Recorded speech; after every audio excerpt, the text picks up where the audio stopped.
அதிமுகவினுடைய கூட்டணிக்கு தான் என்னுடைய ஆதரவு, எடப்பாடி பழனிசாமிக்கு தான் ஆதரவு. சாயங்காலம் தான் காமராஜ் கையெழுத்து போட்டிருக்காரு. ஒரு 2 மணி நேரத்துல போன் பண்ணா காமராஜுக்கு போன் போகல. 2000 ஆரம்பங்களே அவர் மேல வந்து ஒரு மிகப்பெரிய ஆர்டிகிளே, ஒரு குற்ற பின்னணியில இருக்கக்கூடிய ஒரு ரிப்போர்ட்டே விகடன்ல இருந்து அவர் பேர்ல இருக்கு. எல்லார் ஆபீஸும் ஏறி இறங்குறாரு. அப்போ நீங்க அதிமுக உங்களுக்கு ஆதரவு தெரியாது அப்படின்னா போக கூடாது. சரி போறீங்க அப்படின்னா நீங்க எங்க போயிருக்கணும்? எடப்பாடியார் ஆபீஸுக்கோ இல்ல வீட்டுக்கோ போயிருக்கணும். உதயநிதி அவர்களை திரைத்துறைக்குள் கொண்டு வந்தது தளபதி திரு ஜோசப் அவர்கள். இன்னைக்கு புஷ்பா பட ரெஃபரன்ஸ், அதே நேரத்தில் ஏமாற்றம். ஸ்டாலின் அவர்கள் பங்கேற்ற மேடைகளிலேயே இதே மாண்பு தான் இருந்திருக்கு. அதை சுட்டி காட்டி பேசிக்கலாம்ல. அரசியல் மாண்பே கிடையாது மேடம். அவங்கள பொறுத்த வரைக்கும் இன்ஸ்டாகிராம் ரீல்ஸ்ல தளபதினு நடந்து போவாரு, வருவாரு, பிஜிஎம் போடுவானுங்க, அதை பார்ப்பானுங்க, சந்தோஷமா இருப்பானுங்க, ஓட்ட போய் குத்திட்டு வந்துட்டானுங்க. என்ன சொல்றது?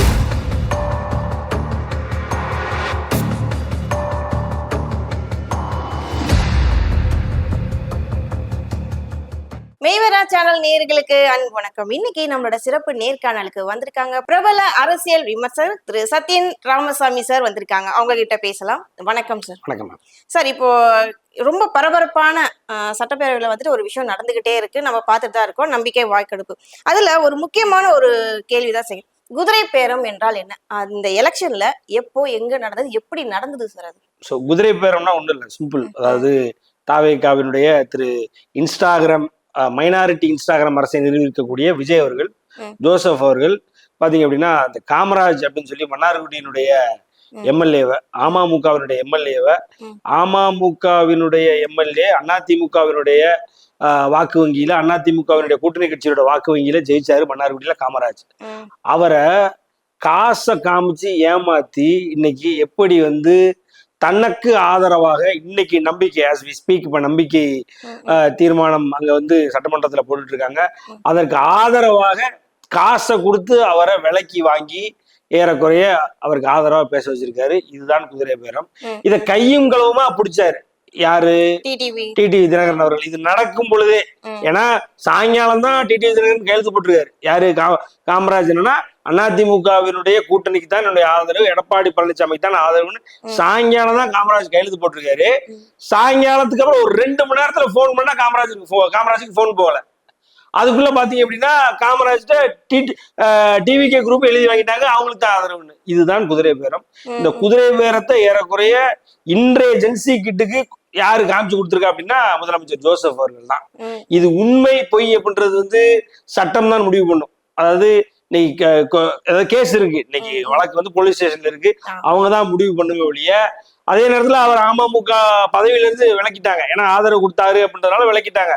பட் ஆனா இன்னைக்கு கேஸ் வந்து போலீஸ் ஸ்டேஷன்ல இருந்து போலீஸ் தான் முடிவு பண்ணணும். இது மிக மிக இந்த ஜென்சி கிட்ஸுக்கு, அவரை மாமா தாய் மாமா நம்பி இருந்த குழந்தைகளுக்கு மிக மோசமான முன்னுதாரணமா இன்றைய இன்ஸ்டாகிராம் மைனாரிட்டி இன்ஸ்டாகிராம் அரசினுடைய தலைவர் திரு ஜோசப் அவர்கள் விளங்குகிறார். சார், இப்போ இன்னொரு விஷயம் வந்து பாத்தீங்கன்னா, எந்த விதமான அரசு பின்புலம் இல்லாம தான் நான் வந்துட்டு வந்திருக்கேன், கட்சிக்குள்ள ஆட்சிக்குள்ள நான் வந்திருக்கேன் அப்படின்னு திரு ஜோசப் விஜய் சொல்றாரு. அப்படி இருக்கும்போது அவர் வந்துட்டு இந்த ஒரு ஜோசியர் ராஜகுருவா வந்து ஒரு அரசாங்க வச்சிருக்காரு அப்படின்னும் போது இதை நீங்க எப்படி ஒரு ஜோசியர் வந்துட்டு அவருக்கு இப்ப ஏதாவது இதுக்கு முன்னாடி இந்த தலைவர்கள் யாருமே இந்த மாதிரி பண்ணது கிடையாது. ஸோ இப்போ வரலாற்றிலேயே முதல் முறை இது வந்து ரொம்ப முதல் முறையா இருக்கு அப்படின்னு எல்லாருமே பார்க்கக்கூடிய ஒரு விஷயமா தான் இருக்கு. ஒரு ஜோசியருக்கு ஒரு பதவி கொடுத்து உட்கார வச்சிருக்கீங்க, இதெல்லாம் ஒரு நல்லதா, இதுதான் மாற்றமா அப்படின்ற மாதிரி பலதரப்பட்ட கேள்விகள் வந்திருக்கு. இது எப்படி பாக்குறீங்க? இல்ல ஆபீசர் ஆன் ஸ்பெஷல் டியூட்டின்னு போட்டிருக்காங்க. இல்ல நேரம் குறிச்சு கொடுக்குற என்ன ma'am officer on special duty புரியல. அவங்க ஜோசியக்காரன்னா இன்னைக்கு கூட பிரேமலதா அம்மா சொல்லியிருக்கிறாங்க, ஜோசியக்காரன்னா வீட்டுல வச்சுக்கோங்க, நீங்க காசு கொடுங்க, எதுக்கு மக்கள் வரி பணத்தை கொடுக்குறீங்கன்னு கேட்கறாங்க. உண்மை தானே? நேரம் குறிச்சு கொடுக்குறவன் ஜோசியக்காரனுக்கு என்ன அரசு பதவி, அவங்களுக்கு என்ன ஆபீசர் ஆன் ஸ்பெஷல் டியூட்டினா அவர் என்ன ஸ்பெஷல் டியூட்டி பார்க்க போறாரு? அது இல்லாம அவர் பாத்தீங்க அப்படின்னா ஊத்துக்குழி வெற்றிவேல்னு அவருக்கு பின்னாடி ஒரு மிகப்பெரிய ஒரு மாஃபியா மாதிரி அந்த ஆள் வந்து செயல்பட்டு. ஒரு குற்ற வழக்கு இருக்கு, ஒரு கொலை வழக்கு அவர் மேல வந்து விகடன் வந்து ஏறக்குறைய 90ஸ்லயே அவர் மேல, அது 2000 ஆரம்பங்களே அவர் மேல வந்து ஒரு மிகப்பெரிய ஆர்டிகிளே, ஒரு குற்ற பின்னணியில இருக்கக்கூடிய ஒரு ரிப்போர்ட்டே விகடன்ல இருந்து அவர் பேர்ல இருக்கு.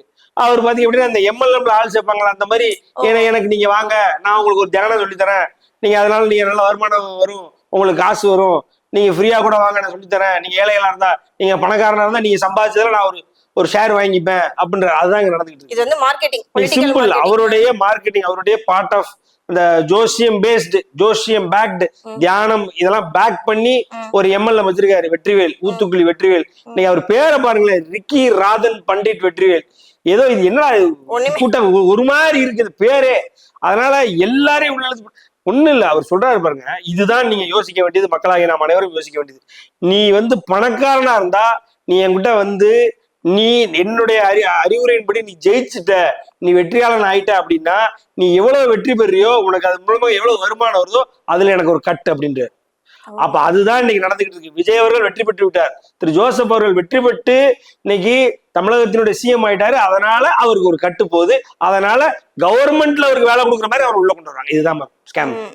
சோ இதுக்கடையில நம்ம முன்னாள் துணை முதல்வர் இருக்காரு இல்லையா, அவர் ஒரு கேள்வி எழுப்பியிருக்காரு நம்ம உதயநிதி ஸ்டாலின். அவர் என்ன கேட்டாருன்னா, எங்க கட்சியில எங்க கூட்டணி இருக்க கட்சியில இருக்கிறவங்களும் மத்த சில கட்சியில இருக்கிறவங்களையும் தான் நீங்க கடன் வாங்கி முதல்வரா வந்திருக்கீங்க, அதுக்கு ஏன் நாங்க அலோ பண்ணோம் அப்படின்னு அதுக்கான ஒரு காரணம் சொல்லியிருக்காரு.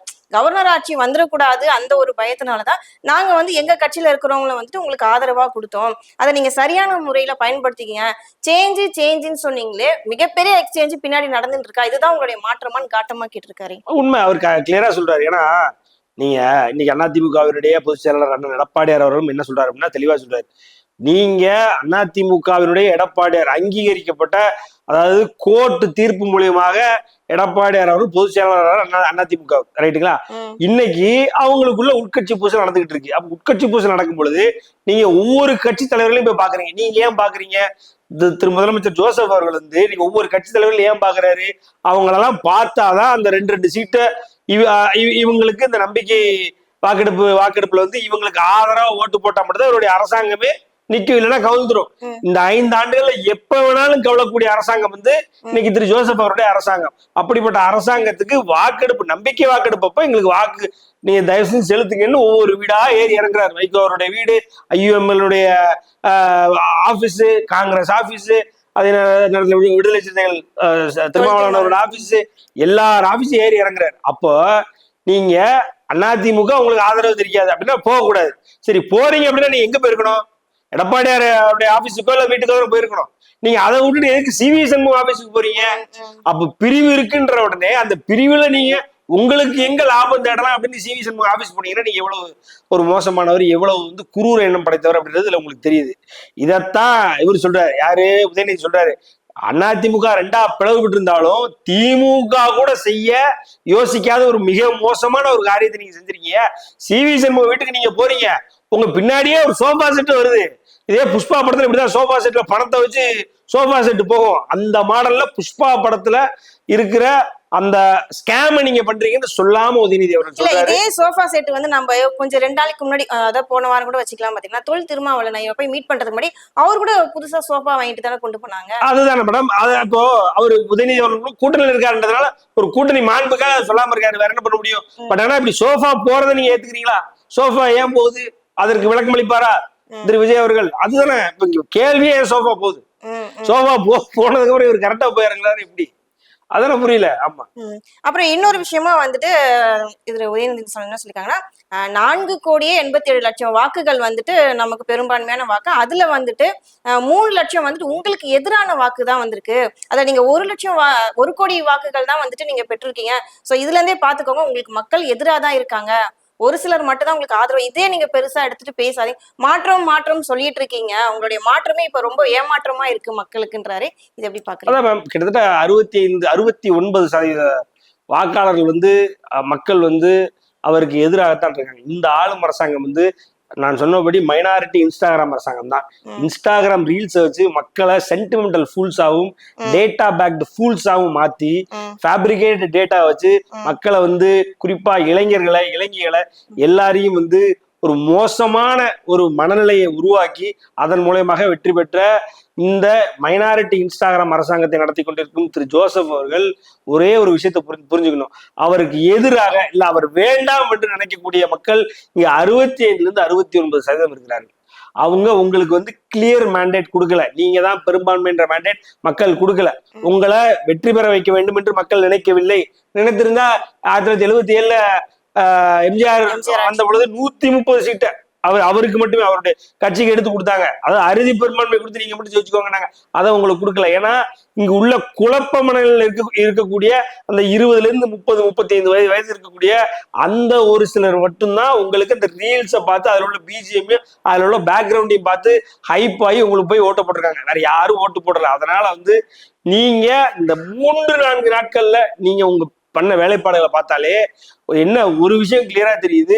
இந்த மக்களுக்கு நீங்க புதுசா எதுவும் கொண்டு வர போறது இல்லை, இருக்கிறதா நீங்க உழப்பிட்டே அலைய போறீங்கன்றதான் தெரியுது. ஒரு எடுத்துக்காட்டுக்கு என்னன்னா, வந்த உடனே சிங்க பெண்கள் படை அப்படின்னு சொல்லிட்டாரு. சிங்க பெண்கள் அதிரடி படை அப்படின்ட்டாரு. நீட்டா ஒரு தரவு இருக்கு. என்னன்னா, அதாவது மொத்த இந்தியாவிலேயே பாத்தீங்க அப்படின்னா 700 சொச்சம் விமன் போலீஸ் ஸ்டேஷன், அனைத்து மகளிர் காவல் நிலையம், பெண்களுக்கும் குழந்தைகளுக்குமான காவல் நிலையம் கிட்டத்தட்ட 700 இருக்கு. அதுல 241 தமிழ்நாட்டுல தான் இருக்கு. 3 டிஜிட்ல காவல் நிலையம், பெண்கள் காவல் நிலையம் வைத்திருக்கிறது தமிழ்நாடு மட்டும்தான்.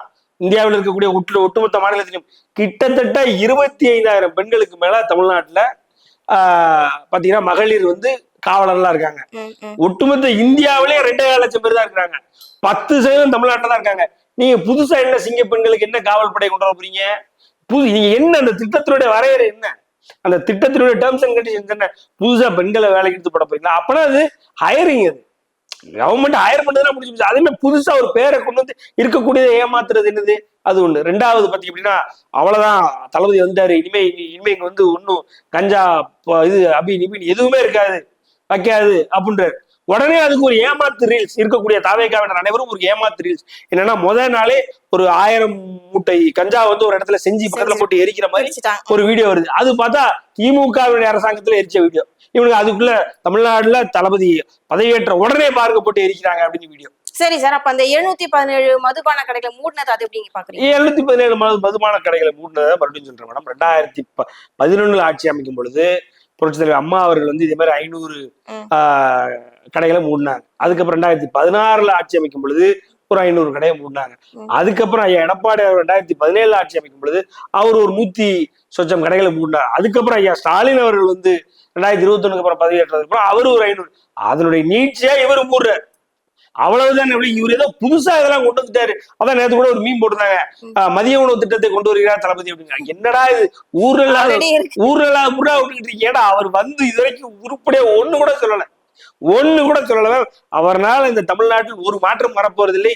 இருக்கக்கூடிய திட்டங்களுக்கு பெயர் மாற்றம் வேண்டுமானால் வரலாம், வேற எதுவும் வரப்போறது. இன்னொரு விஷயம் என்ன எல்லாரும் பேசுறாங்கன்னா, இப்ப இவருடைய ஆட்சி மீம் கண்டென்ட் கிரியேட் பண்ற ஒரு ஆட்சியா தான் இருக்கு, ஒரு மாற்றத்துக்கான ஆட்சியா இல்லைன்ற மாதிரி மக்கள் இப்ப பேச ஆரம்பிச்சிட்டாங்களே, இது எந்த அளவுக்கு உண்மை? அதுதான் மேம். இவர் அதாவது சட்டமன்றத்துக்கும் இந்த கூட்டம் போனால் சர்க்கஸாக மாறிவிடும் என்று அனைவரும் சொன்னோம். சர்க்கஸா மாறிக்கிட்டு இன்னைக்கெல்லாம் கம்ப்ளீட் குஜிலிமஸ் உள்ள போட்டு நொறுக்குனானே இவர் அப்படியே உட்காந்துருக்காரு, திருதுன்னு முழிக்கிறார். ஏன்னா இவரை பொறுத்த வரைக்கும் ஸ்கிரிப்ட் படிச்சு பேசி மக்களை ஏமாத்தி வந்தவர். இன்னைக்கு அங்க டிபேட் போகும். சட்டமன்றம்ன்றது டிபேட் ஸ்டேஷன். இல்ல மேடம், அவரால் ஒரு கேள்விக்கு பதில் சொல்ல முடியும், இவரால் ஒரு கேள்விக்கு பதில் சொல்ல முடியாது. ஒரு எடுத்துக்காட்டு சொல்ற பாருங்க. அன்னைக்கு இவருக்கு திமுகவினுடைய கூட்டணி கட்சியினர் அனைவரும் ஆதரவு. நீங்க சொன்ன மாதிரி உங்களுடைய முதல் கேள்விக்கு வந்தோம்னா என்ன, அதாவது ஜனாதிபதி ஆட்சி உள்ள வந்துருச்சுன்னா பாஜக உள்ள வந்துடும் பயப்படுறாங்க. அதனால திமுகவினுடைய தலைமை கழகங்களை இவருக்கு ஆதரவு கொடுக்குறாங்க. ஆதரவு கொடுத்த அன்னைக்கே இவர் பாத்தீங்க அப்படின்னா எந்திரிச்சு அன்னைக்கு பொறுப்பேற்கிறார். அதாவது இவர் தான் சிஎம்னு பொறுப்பேற்கிறார். பொறுப்பேற்கும் பொழுதே என்ன பாத்தீங்க அப்படின்னா, முதல்ல வந்தே மாதம், 2வது ஜனகணமன, 3வது தமிழ் தாய் வாழ்த்து. இது எப்படி பாருங்க, இது மாண்பா அப்படின்னு ஒரு சைடுல திருமாவளவன் நடிக்கிறாரு, வன்னியரசு நடிக்கிறாரு, ஐயுஎம்எல் காதர் மீது நடிக்கிறாரு, இன்னொரு சைடுல தமிழ் சார் அடிக்கிறாரு, இருக்கக்கூடிய தலைமை கழகங்கள் எல்லாம் அடிக்கிறாங்க. இவர் என்ன ஒண்ணும் இல்ல, ஸ்டாலின் அவர்கள் இதே மாதிரி பிப்ரவரியில இந்த மாதிரி ஒரு டைரக்ஷன் வந்தது மத்திய அரசாங்கத்துல. அதுக்கப்புறம் ஸ்டாலின் அவர்கள் பங்கேற்ற மேடைகளிலேயே இதே மாண்பு தான் இருந்திருக்கு. அதை சுட்டி காட்டி பேசிக்கலாம்ல திருப்பி. ஐயா தப்பு இல்லையா, நான் பண்ணது தப்புன்றீங்களே. உங்களுடைய தலைவர், முன்னாள் சட்டமன்ற உறுப்பினர், முன்னாள் முதல்வர் இருந்த கூட்டத்திலே இப்படித்தான் பேசியிருக்காங்க. அப்போ என்னைய மட்டும் ஏன் தப்பு சொல்றீங்கன்னா திருப்பி கேட்க வேண்டியதானே? ஏன்னா ஸ்கிரிப்ட்ல கிடையாது. இவர் உள்ள வச்சு கேட்கும் பொழுது அதுக்கெல்லாம் பதில் இவரால் சொல்ல முடியாது மேடம். இதெல்லாம் கேட்பாங்க, இதெல்லாம் பதில் சொல்லிட்டீங்களா? ஆதவர்ஜுனா ட்வீட் போட்டாரு மேம். ஆதவர்ஜுனா இது இன்னும் இவங்க சட்டமன்றத்துக்குள்ள போனதுக்கு அப்புறம் ட்வீட் போட்டா எதுக்கு சட்டமன்றத்திலே அந்த பில்டிங்கை வித்துட்டு எல்லாரும் ட்விட்டர்லயே உட்காந்துடலாம்ல. ஏற்கனவே இவங்க கட்சி பூரா அங்கதான் உட்காந்துருக்கு. ம். ட்விட்டர்ல, இன்ஸ்டாகிராம் ரீல்ஸை பார்த்துட்டு, யூடியூப் ஷார்ட்ஸை பார்த்துட்டு தான் உட்காந்துருக்காங்க. அங்க வச்சு தமிழ்நாடு அரசாங்கம் நடத்திட்டு போவோம். சட்டமன்றத்துல கேட்கக்கூடிய ஒவ்வொரு கேள்விகளுக்கு பதில் இன்னைக்கு ஒண்ணும் இல்ல, ம். மூஞ்சில் அடிச்ச மாதிரி கேட்கறாங்க மேடம். யாரு? ம். அன்னி பிரேமலதா அவர்கள் வந்து கேட்கறாங்க. என்ன கேட்கறாங்க? ராதன் பண்டிட்னு ஒரு ஆளை கூப்பிட்டு வந்து வச்சிருக்கீங்களே, வேணா நீங்க அவருக்கு உங்க வீட்டுல ஜோசியக்காரர் உங்க வீட்டுல வச்சு சம்பளம் கொடுங்க, எதுக்கு அரசாங்க பணம் கேக்குறாங்க. ஆமா. ஐ ரீதிங்க் அபவுட் இட் அப்படின்றது. என்ன இது, என்ன பதில்? ஐ ரீதிங்க் அபவுட் இட். அப்புறம் ஏன் நீ முதல்ல திங்க் பண்ணல, இப்ப எதுக்கு ரீதிங்க் பண்ற அப்படின்னு வருதா இல்லையா? அப்ப அவரே அறியாம பண்ணிட்டாரோ?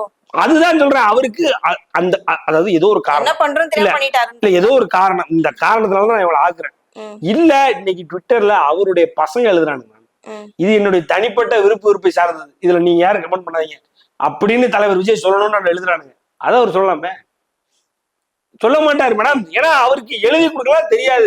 அவர் எழுதி கொடுக்காத விஷயத்துக்கு எல்லாத்துக்கும் கைகிட்டு உட்காந்துருப்பாரு. இல்ல ஐயா சொல்லுங்க ஐயா, நீங்க சொல்றதை கேட்டுக்கிறேன்னு இருக்கு. அவ்வளவுதான் நடக்க போகுது. இதுதான் தமிழக சட்டமன்றம். ம். இந்த கூட்டம் உள்ள பூந்துருச்சு இல்ல, சட்டமன்றம் நீ சர்க்கஸ் தான், நமக்கு டெய்லி ஃபங்க்ஷன் தான், களை கட்டும், நீங்க கவலையப்படாதீங்க. ஆமா.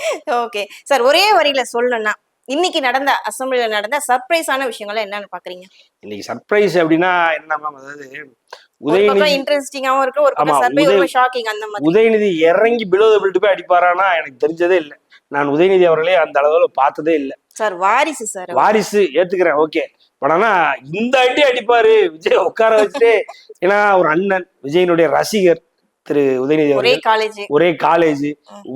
உதயநிதி அவர்களை திரைத்துறைக்குள் கொண்டு வந்தது தளபதி திரு ஜோசப் அவர்கள். அப்படியான ஒரு நெருக்கம் கொண்ட அவர்கள் இன்னைக்கு புஷ்பா பட ரெஃபரன்ஸ், அதே நேரத்துல ஏமாற்றம், மீம் கண்டென்ட் தான் அவங்க ஆட்சி அப்படின்றதெல்லாம் 2வது நாள்லயே போட்டு அடிப்பாருன்றதெல்லாம் எனக்கெல்லாம் அதாவது கடன் வாங்கி ஆமா மிக முதல்வர் ஆயிட்டீங்க அப்படின்னு. முதல்வர் ஆயிட்டீங்க, எங்க கட்சி தோழமை கட்சியினுடைய ஆதரவுலன்னா நீங்களாம் ஒண்ணுமே இல்லைன்ற அளவுக்குலாம் பேசுறதெல்லாம் வந்து நான் எதிர்பார்க்கவே இல்லை. 2வது நாள் இந்த அடி விழுகிறதெல்லாம் இன்னும் இவரே இப்படி பேசுறாரு. நாளைக்கு கே என் நேரு அவர்கள், சிவசங்கர் அவர்கள், இவங்கெல்லாம் ஒவ்வொரு ஆளும் எந்திரிச்சு அடிச்சாங்கன்னா என்ன பாடுபட போறாங்கன்னே தெரியலன்ற அளவுக்கு பாவம் என்ன ஆக போகுதுன்னு தெரியல. ஒரு கட்டத்துக்கு மேல வெளிநடப்பு செஞ்சுட்டாங்களா சார் திமுக காரவங்க? வெளிநடப்பு இல்லை. இன்னைக்கு ஆக்சுவலா வந்து தீர்மானத்துக்கு எதிராக நாங்க அப்டெயின் பண்றோம், we are abstaining from this தீர்மானம் சொல்லி வெளில போறாங்க.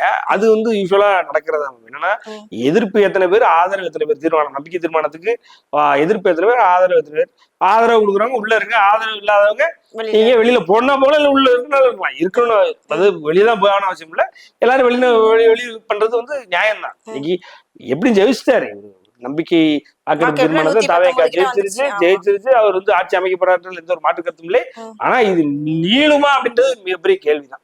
ஆமா, அதான் நம்ம பொறுத்திருந்து பார்க்கணும். அடுத்து ஒரு மூன்று நாளுக்கு அப்புறம் வந்துட்டு நான் டெல்லி பயணம் போறேன் அப்படின்னு சொல்லியிருக்காரு. பிரதமரை பார்க்க போறேன், அங்க உள்துறை அமைச்சர் எல்லாம் பார்க்க போறேன்னு இருக்காரு.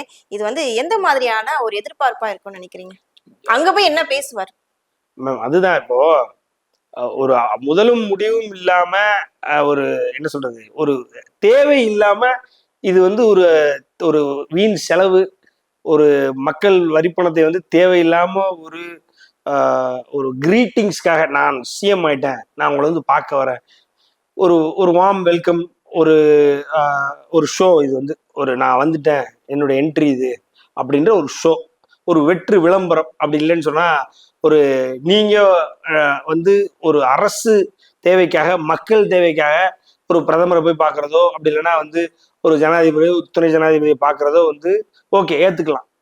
இதை இவர் வந்து சும்மா நான் சிஎம் ஆயிட்டேன் பாருங்க, நான் உங்க எல்லாத்துக்கும் நீங்க என்ன சொல்றீங்களோ எல்லாத்தையும் கேட்டு உங்களுக்கு அடிபணிஞ்சு இருக்க போறோம் அப்படின்னு சொல்லி எல்லாரும் கையை கொடுத்துட்டு வர போறாரு. இது ஒரு போட்டோ, ஒரு வீடியோ வரப்போது. இவர் கொண்டு போய் பூங்கத்தை கொடுத்துட்டு கையை கொடுத்துட்டு உட்காந்து பேசுற மாதிரி ஒரு 2 நிமிஷம், ஒரு 2 ஷாட், ஒரு 3 ஷாட்டுக்காக போறாரு. அவங்க கணக்குல சொல்ல போனா ஒரு 3 ஷாட் பிரதமர் கூட, ஒரு 3 ஷாட் துணை ஜனாதிபதி, அவர் நம்ம ஆள் தான், அவரையும் பார்த்துட்டு ஜனாதிபதியும் பார்த்துட்டு திரும்பி வருவாரு. இதுக்காக ஒரு சோதனை ஒழிய இதனால மக்களுக்கு ஒரு பிரயோஜனம் கிடையாது. என்ன நெருக்கி ஒரு 30-40 லட்ச ரூபா செலவாயிடும். ஆமா சார், இன்னொரு விஷயம், இப்போ நம்ம இது 2 நாளைக்கு முன்னாடி நடந்த விஷயம் தான் நம்ம தொடர்ந்து இதை வந்து பேசும் பொருளா தான் இருக்கு. என்னன்னா ஒவ்வொரு கட்சி தலைவரும் போய் பார்த்துட்டு வாழ்த்துக்கள் அவங்க தெரிவிக்கிறாங்க, இவர் வந்து நன்றி தெரிவிக்கிறாங்க, ஒவ்வொரு வீட்டுக்கா போயிட்டு வராங்க இல்லையா ஒவ்வொரு கட்சி தலைவர். ஆதரவு கேட்டு போனார். இது ஆதரவு நீங்க சொல்றீங்க, ஆனா பேரறிஞர் அண்ணா வந்து ஜெயிச்சப்போ அதே மாதிரி காமராஜரை போய் பார்த்தாரு, அப்படி எடுத்துக்கலாம்ல நம்ம. இப்ப பேரறிஞர் அண்ணா அவர்கள் ஜெயிக்கும் பொழுது காமராஜர் போய் பார்த்தாரு. பேரறிஞர் அண்ணா வந்து பெரும்பான்மை வச்சிருந்தார், இவர்கிட்ட பெரும்பான்மை இல்ல மேம். அதனாலதான் ஊரா சுத்திட்டு இருக்காரு. எதுக்கு போய் சுத்தணும்? நீங்க இருக்கக்கூடிய அனைத்து தலைவர்களையும் போய் பார்த்தாரா? தேமுதிக ஆபீஸ்க்கு போல நீங்க யோசிங்க. எத்தனை கட்சி இருக்கு மேம். இந்த விஜய் அப்படின்றவர் இன்னைக்கு விஜய் ஆனது காரணம் விஜயகாந்த். எடப்பாடி ஐயா கூட போய் பார்க்கல. எடப்பாடி ஐயா கூட இப்ப நேத்து ரைட்டுங்களா அவர் பிறந்த நாள் வேற. சொல்லல, வாழ்த்து சொல்லல, அதெல்லாம் அவருக்கு தெரியாது. அவருக்கு அந்த மாண்பு, அரசியல் மாண்பே கிடையாது மேடம். அவங்கள பொறுத்த வரைக்கும் இன்ஸ்டாகிராம் ரீல்ஸ்ல தளபதினு நடந்து போவாரு வருவாரு, அவ்வளவுதான். பிஜிஎம் போடுவானுங்க, அதை பார்ப்பானுங்க, சந்தோஷமா இருப்பானுங்க, ஓட்ட போய் குத்திட்டு வந்துட்டானுங்க. என்ன சொல்றது ரைட்டுங்களா? அந்த மாதிரியான ஒரு மனநிலை கொண்டவர்கள். அவர்களுக்கு அரசியல் மாண்பு, தமிழ் நாகரிகம், தமிழ் கலாச்சாரம், தமிழ் பண்பாடுன்ற அந்த அந்த சப்ஜெக்டே அவங்களுக்குலாம் கிடையாது. ஸோ இருந்திருந்தா நேற்று வாழ்த்து சொல்லியிருக்கலாம். நேற்று சட்டமன்றத்துல உட்காந்துருந்தாரு எடப்பாடியார். இதெல்லாம் என்ன தெரியுமா, சட்டமன்றத்துல அங்க வாழ்த்து தெரிவிப்பாங்க, அங்க வாழ்த்து தெரிவிப்பாங்க. நயனார் நாகேந்திரன் அவர்களுடைய பிறந்த நாளுக்கெல்லாம் சென்ற வருடம் என்னோட நினைவு சரியா இருந்தா எல்லா ஆளுங்கட்சி தலைவர்களும் வாழ்த்து தெரிவிச்சாங்க. ரைட்டுங்களா? பாஜகவினுடைய தலைவர் நயனார் நாகேந்திரன் அவர்களுக்கு. அது மாதிரிலாம் இங்க சொல்றதுக்கு இனிமே அரசாங்கம், தமிழ்நாட்டினுடைய சட்டமன்றம் அப்படியான செழுமையான சட்டமன்றம் கிடையாது. உள்ள போயிருக்கிறது பூரா குரங்கு கூட்டம். ஸோ அதனால நம்ம அதெல்லாம் எதிர்பார்க்க முடியாது. நேற்று போய் தேமுதிகவினுடைய ஐயா விஜயகாந்த் அவர்களுடைய சமாதியில ஒரு ஆசீர்வாதம் வாங்கிருக்கலாம், நல்லா இருக்குமே. கலைஞர் சமாதிக்கு போயிருக்கலாமே. அதே நேரத்துல அவங்க ஆபீஸ்க்காக சும்மா போய் பார்த்துட்டு வந்துருக்கலாமே. இவருக்கு யாரு ஆதரவு தெரிவிக்காங்களோ அங்க போயிருக்காரு, அவ்வளவுதான். ரைட்டுங்களா? வேற எதுவுமே இல்லை. இதுல அவருடைய ஆசை என்னன்னா, ஆசைப்பாடு என்னன்னா, எப்படி அதிமுகவினுடைய அந்த கேபினெட்டை உடைக்கிறாரு, ரெண்டா உடைச்சு கரெக்டா சிவி சண்முகம் ஆபீஸ்க்கு போறாரு. அந்த மாதிரி இவர் என்ன எதிர்பார்த்தாருன்னா, பாமக வீட்டுல ஒரு தடவை போயிட்டு வந்தோம்னா அவங்க ஒருவேளை நம்மகிட்ட திரும்ப மாட்டாங்களான்னு ஒரு எதிர்பார்த்து போயிருக்கிறார். இன்னைக்கு சௌமியா அன்புமணி அவர்கள் ஒரே போட்டு டப்புன்னு ஒண்ணு கிடையாது, வேலையை பார்த்துட்டு போட்டாப்ல. இதான் நடந்துருச்சு. அது ஒண்ணுதான் இவர் எதிர்பார்த்து போய் ஏமாந்த இடம். மற்ற இடத்துல போனா எங்க போனா நமக்கு ஆதரவு கிடைக்குமோன்னு அங்க தேடி போய் மெனக்கிட்டு வேர்க்க விறுவிறுக்க அதே கருப்பு கோட்டை போட்டு கோமாளி மாதிரி ஊருக்குலாம் போயிட்டு வந்திருக்காரு. உண்மைதான். ஆமா, ரொம்ப நன்றி சார். மக்களுக்கு புரியுற மாதிரி உங்களுடைய பாணியில ரொம்ப அழகா தெளிவா சொன்னீங்க. தொடர்ந்து பேசுவோம். நன்றி, வணக்கம். நன்றி.